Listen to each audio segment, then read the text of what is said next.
Good morning, नमस्ते हजुर।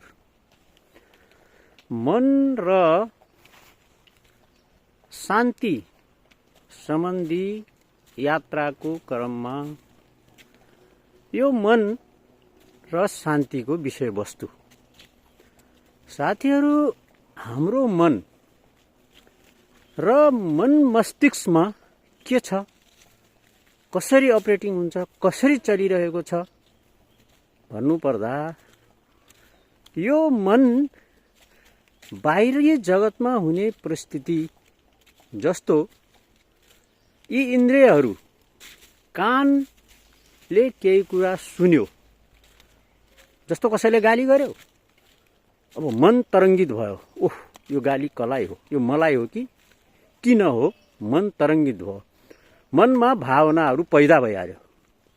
आँखाले कुनै राम्रो चिज देख्यो, मनलाई खान मन लागिहाल्यो। खानेकुरा देख्यो, मनलाई खान मन लागिहाल्यो। छालामा कुनै चिजको मतलब राम्रो अनुभव चाहियो, त्यसमा आनन्द लिन खोज्यो।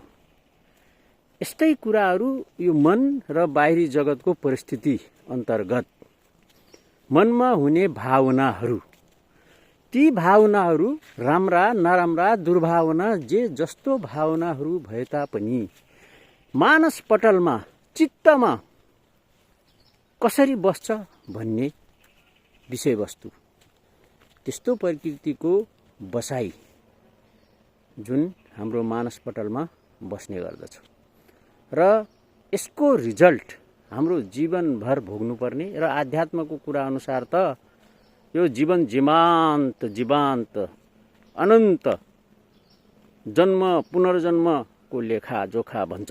तर यता नजाउँ साथीहरू। त साइन्टिफिक तौर तरिकाले मात्रै हेर्ने हो भने यो मनमा भएको भावनाहरूलाई सही तरिकाले बसाउन भनेको एकदम इम्पोर्टेन्ट कुरा हो। तर अब यो बसाउने कसरी सही तरिकाले? यो मनमा त्यस्तै भावनाहरू मात्रै पैदा हुने गर्छ। अब सही तरिकाले बसाउने कुरै हुन सक्दैन। भनाइको मतलब पहिल्यैदेखि अलरेडी त्यस्ता भावनाहरूको शिकार भइसकेको यो मन र मानस पटल सुधार्न जरुरी छ। यो सुधार्नको निम्ति आध्यात्म त घुस्छ साथीहरू।